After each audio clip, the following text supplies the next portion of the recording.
বিসমিল্লাহির রহমানির রহিম। প্রিয় শিক্ষার্থীবৃন্দ, আমন্ত্রণ জানাচ্ছি গণিত ক্লাসে।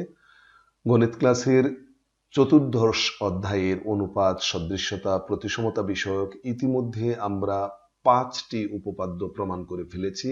এখন এ পর্যায়ে আমরা ষষ্ঠ উপপাদ্যটির প্রমাণ করব এবং এই ষষ্ঠ উপপাদ্যটি ঠিক পঞ্চম উপপাদ্যের বিপরীত উপপাদ্য। তোমরা বক্তব্য দেখলেই পরিষ্কার বুঝে ফেলবে যে আসলে তাই। এখানে কি বলা হয়েছে, দুটি ত্রিভুজের অনুরূপ বাহুগুলো সমানুপাতিক হলে অনুরূপ কোণগুলো পরস্পর সমান হবে, অর্থাৎ ত্রিভুজদ্বয় সদৃশ হবে। এর আগের উপপাদ্য যেটা ছিল যে ত্রিভুজ দুইটা সদৃশ্য হলে অনুরূপ বাহুগুলো সমানুপাতিক হবে। দেখো, ওই কথাটা সম্পূর্ণ উল্টো করে কিন্তু বলা হয়েছে। এখানে অনুরূপ বাহুগুলো সমানুপাতিক হবে এটা বলেই দিছে যে অনুরূপ বাহুগুলো সমানুপাতিক, আর প্রমাণ করতে হবে অনুরূপ কোণগুলো সমান, অর্থাৎ ত্রিভুজদ্বয় সদৃশ্যকোণী। তো চিত্রের মাধ্যমে আমরা বিষয়টা দেখে নেই। চলো, একটা ত্রিভুজ নিয়ে নিলাম এবিসি ত্রিভুজ, আরেকটা ত্রিভুজ পাশাপাশি নিয়ে নেই ডিইএফ ত্রিভুজ। এই দুইটা ত্রিভুজের অনুরূপ বাহুগুলা সমান, অর্থাৎ অনুরূপ বাহুগুলোর অনুপাত সমান। অনুরূপ বাহুগুলো সমান তা নয়, অনুরূপ বাহুগুলোর অনুপাত সমান। তার মানে এই এবি বাহুর অনুরূপ বাহু হলো ডি বাহু।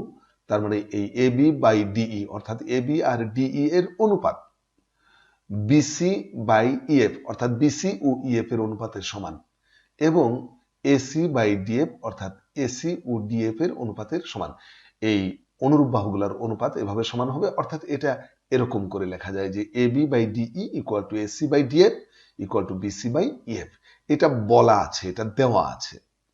প্রমাণ করতে হবে কি, যে এই ত্রিভুজের তিনটা কোণ ওই ত্রিভুজের তিনটা কোণের সমান, এই ত্রিভুজের একটা কোণ ওই ত্রিভুজের অনুরূপ ওই কোণের সমান, অর্থাৎ এ কোণ ডি কোণের সমান, বি কোণ ই কোণের সমান, আর সি কোণ এফ কোণের সমান। তার মানে প্রমাণ করতে হবে যে এ কোণ সমান ডি কোণ, বি কোণ সমান ই কোণ এবং সি কোণ সমান সমান এফ কোণ। এটা আমাদের প্রমাণ করতে হবে। তাহলে বিশেষ নির্বাচনটা ইজি, এখন বলে ফেলি। এভাবে বলবো যে মনে করি ত্রিভুজ এবিসি ও ত্রিভুজ ডিইএফ এ AB by D equal to AC by DF equal to BC by F. প্রমাণ করতে হবে যে এ কোণ সমান ডি কোণ সমান এ কোণ সমান ডি কোণ, বি কোণ সমান ই কোণ এবং সি কোণ সমান এফ কোণ। এটা প্রমাণ করতে হবে। আশা করি এই বিশেষ নির্বাচনের এই অংশটুকু তোমাদের জন্য আর কোনো প্রবলেম না। এবার চলো অঙ্কনের পার্টটা নিয়ে কথা বলি। অঙ্কনের পার্টটা নিয়ে কথা বলার কিচ্ছু নেই। এর আগের উপপাদ্যে অঙ্কনটা তোমরা যেভাবে করেছো ঠিক একইভাবে হুবহু 100% ওরকমই এখানে করবে। অর্থাৎ এর আগের উপপাদ্যে, তবু আমি স্মরণ করিয়ে দিই এর আগের উপপাদ্যে কি করেছিলাম আমরা, সেটা স্মরণ করিয়ে দিই। সেটা ঠিক এভাবে লিখেছিলাম যে এবিসি ত্রিভুজের প্রত্যেক বাহু ডিইএফ ত্রিভুজের প্রত্যেক অনুরূপ বাহুর অপেক্ষা বৃহত্তর মনে করে, বড় মনে করে এবি হতে ডিই এর সমান করে এপি অংশ এবং এসি হতে ডিএফ এর সমান করে একিউ অংশ কেটে নেই, পি কমা কিউ যোগ করি। ব্যাস, অঙ্কনের কাজ কিন্তু শেষ। এবার আমরা চলো প্রমাণের কাজে চলে যাই। প্রমাণের কাজটা শুরু করে দেই। প্রমাণটা আমরা কিভাবে করতে পারি দেখো। এই যে আমাদের বিশেষ নির্বাচনে যে অংশটা আছে AB by D equal to AC by DF, এখান থেকেই আমরা এটা শুরু করতে পারি। দেখো, এই যে AB by DE equal to কি আছে, AC by DF equal to AC by DF, এটা আছে। এখন এটা দিয়ে কেন শুরু করলাম দেখো, চমৎকার একটা বিষয় এখানে আছে। এই যে এবি বাই এই ডিইর সমান করে কিন্তু এপি অংশ কেটে নিয়েছিলাম, কাজেই এখানে আমি লিখবো এপি। আর এখানে কি আছে, এসি বাই এই যে ডিএফ এর সমান করে কিন্তু একিউ অংশ কেটে নিয়েছিলাম, কাজেই এখানে লিখবো একিউ। হ্যাঁ, এখানে উল্লেখ করতে পারো যে যেহেতু ডিই সমান সমান এপি, এটা অঙ্কন অনুযায়ী, এবং ডিএফ সমান সমান একিউ, এটা কিন্তু আসলে অঙ্কন অনুযায়ী, যে কারণে আমরা এখানে ডির পরিবর্তে এপি লিখতে পারলাম আর ডিএফ এর পরিবর্তে একিউ লিখতে পারলাম। এখন এটা লেখে কি হলো, কোন উদ্দেশ্যে এটা লিখলাম, এখান থেকে শুরু করলাম কেন, একটা উদ্দেশ্য তো অবশ্যই আছে, তাই না? সেটা লক্ষ্য করো। আসলে এই যে এই পিকিউ রেখাংশ লক্ষ্য করো, পিকিউ রেখাংশ এইটুকু দ্বারা যা মিন করছে আর কি, এই যে এই অংশটুকু দ্বারা যা বুঝাচ্ছে সেটা হচ্ছে, দেখো এবিসি ত্রিভুজের এই যে পিকিউ রেখাংশ এবিসি ত্রিভুজের এবি ও এসি বাহুকে সমান অনুপাতে বিভক্ত করেছে। দেখো এসি বাহুকে এই যে এবি অনুপাত এপি এই অনুপাতে বিভক্ত করেছে, এটা কিন্তু পি, হ্যাঁ। আর এই এসি কে কিউ বিন্দু দ্বারা AC is to A Q অনুপাতে বিভক্ত করেছে। তার মানে কি দাঁড়ালো, যে পি কিউ রেখাংশ এবিসি ত্রিভুজের এবি ও এসি বাহুকে সমান অনুপাতে বিভক্ত করেছে, এটা কিন্তু। আর আমরা দেখো এই উপপাদ্যের এই অধ্যায়ের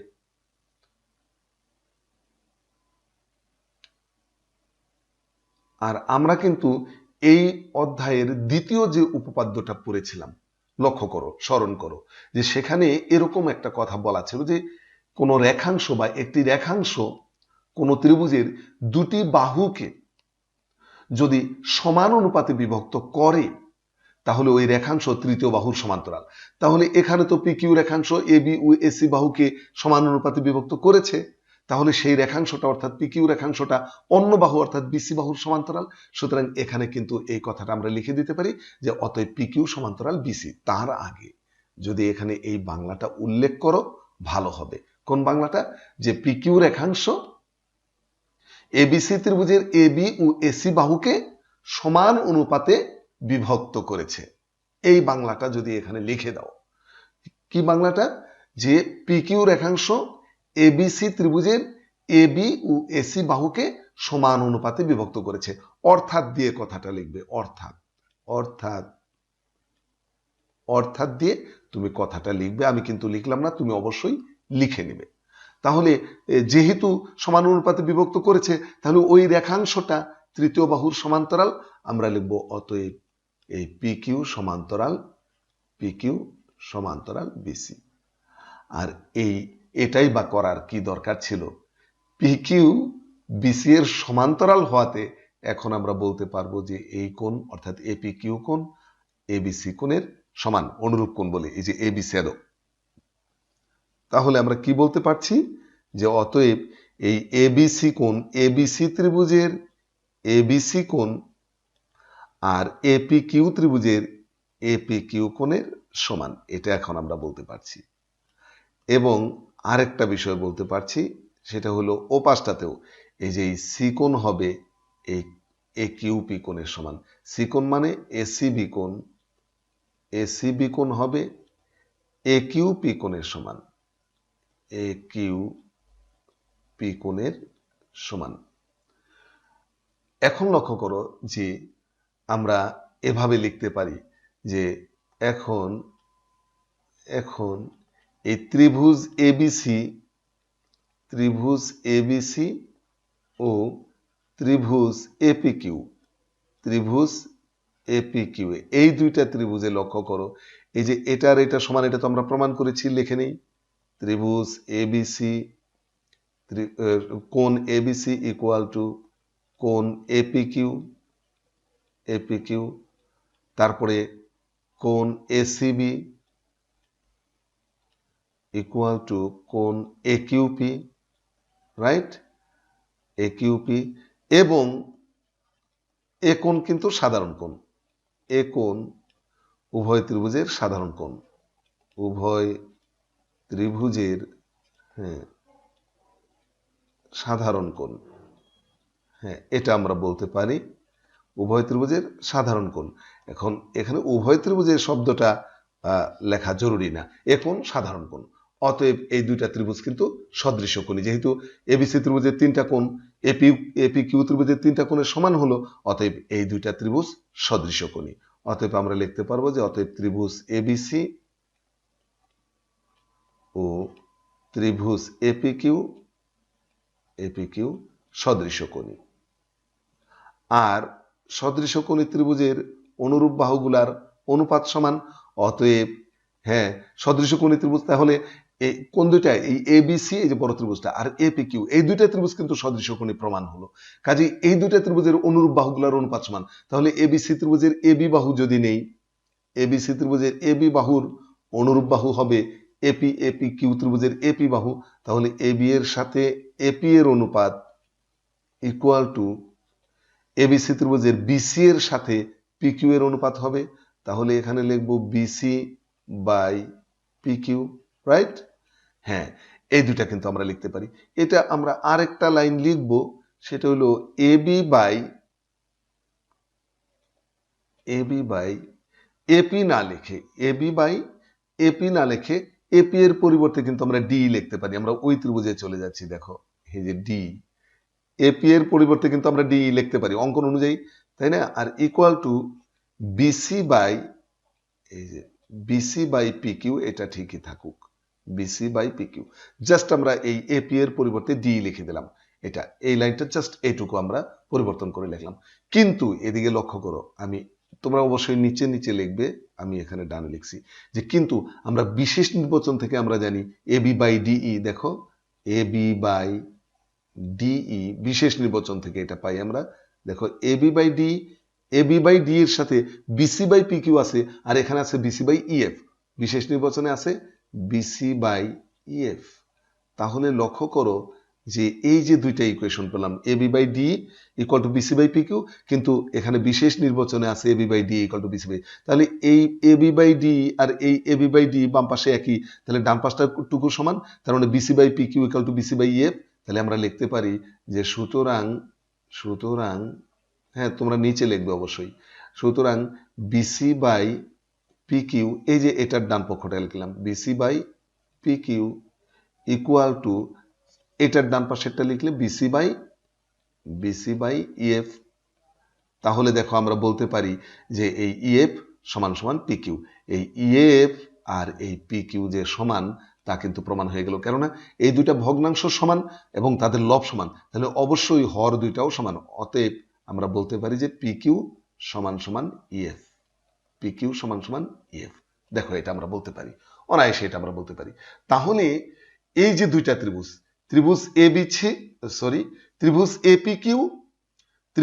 এপিকিউ এবং ত্রিভুজ ডিইএফ, এই দুইটা ত্রিভুজের মধ্যে এখন যদি আমরা কল্পনা করি, দেখো এই যে ত্রিভুজ এপিকিউ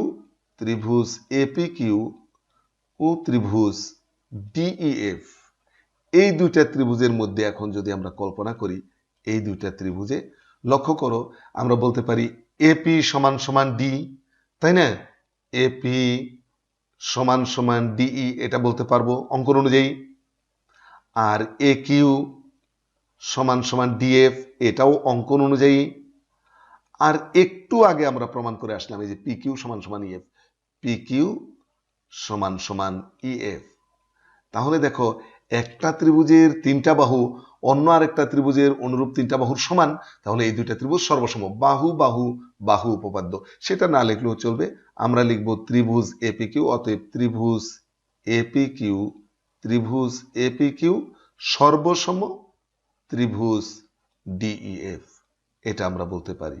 এই দুইটা ত্রিভুজ সর্বসম, কাজেই এখন এই দুইটা ত্রিভুজ সর্বসম হওয়ার কারণে এবার কিন্তু আমি বলতে পারি যে এই এপিকিউ কোণ সমান ডিইএফ কোণ, একিউপি কোণ সমান ডিএফই কোণ এবং এ কোণ সমান ডি কোণ, এটা কিন্তু এখন আমরা বলতে পারি। তাহলে আমরা বলতে পারি অতএব এপিকিউ কোণ সমান সমান ডিইএফ কোণ, এটা আমরা বলতে পারবো। তারপরে কি বলতে পারবো, একিউপি কোণ সমান সমান ডিএফই কোণ, এটা আমরা বলতে পারবো। আর এদিকে যে এ কোণ সমান ডি কোণ, এটা আমরা বলতে পারবো। বা পিএ কিউ কোণ, এ কোণকে আমরা বলতে পারি পিএ কিউ কোণ, আমরা বলতে পারি পিএ কিউ কোণ, হ্যাঁ, সমান সমান এখানে ইডিএফ কোণ, এটা আমরা বলতে পারি। আচ্ছা, এখন লক্ষ্য করো যে এই যে কোণগুলো সমান দিয়ে দিয়ে লিখলাম, এখন আমরা আরেকটু কাজ করি। এপিকিউ যেটা, এই যে এপিকিউ কোণ যে এবিসি কোণের সমান, সেটা আমরা এর আগে প্রমাণ করেছি না? এই যে এপিকিউ কোণ, লক্ষ্য করো এই যে এপিকিউ কোণ এবিসি কোণের সমান, এই যে আমরা প্রমাণ করেছিলাম এই যে এপিকিউ কোণ এবিসি কোণের সমান। তাহলে এপিকিউ এর জায়গায় আমি লিখতে পারি এবিসি কোণ, এই যে এবিসি কোণ, right? Equal to DEF, DEF ডিইএফই থাকলো, ডিইএফ কিন্তু ডিইএফই থাকলো, এটাতে কোনো সমস্যা নেই, কারণ ওই ত্রিভুজের এটা একটা কোণ। আর এদিকে একিউপি কোণ, লক্ষ্য করো একিউপি কোণ এই যে এসিবি কোণের সমান, এই যে আমরা এটা এর আগে প্রমাণ করেছি, এই যে একিউপি কোণ এসিবি কোণের সমান। তাহলে একিউপি কোণের পরিবর্তে আমি লিখবো এসিবি কোণ, অর্থাৎ সি কোণ সমান সমান এদিকে ডিএফ ই কোণ, এই যে ডিএফ ই কোণ, লক্ষ্য করো ডিএফ ই কোণ। এবং পিএ কিউ কোণ মানে এই যে পিএ কিউ কোণ, পিএ কিউ কোণ বলতে এ কোণটাকে মিন করে।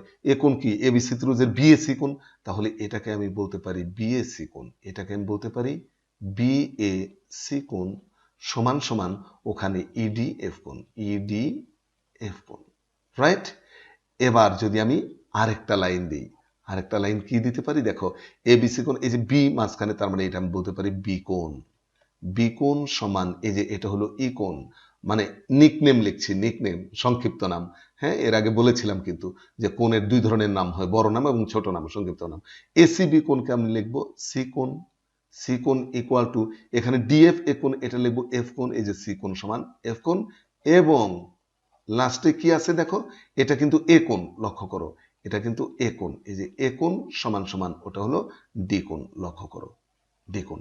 তাহলে দেখো তো আমাদের যা প্রমাণ করতে হবে যে এ কোণ সমান ডি কোণ, এই যে সেটা, আর বি কোণ সমান ই কোণ, এই যে বি কোণ সমান ই কোণ, আর সি কোণ সমান এফ কোণ, এই যে মাঝখানে আছে সি কোণ সমান এফ কোণ, প্রমাণিত। আশা করি উপপাদ্যটার প্রমাণ তোমরা বুঝতে পেরেছো।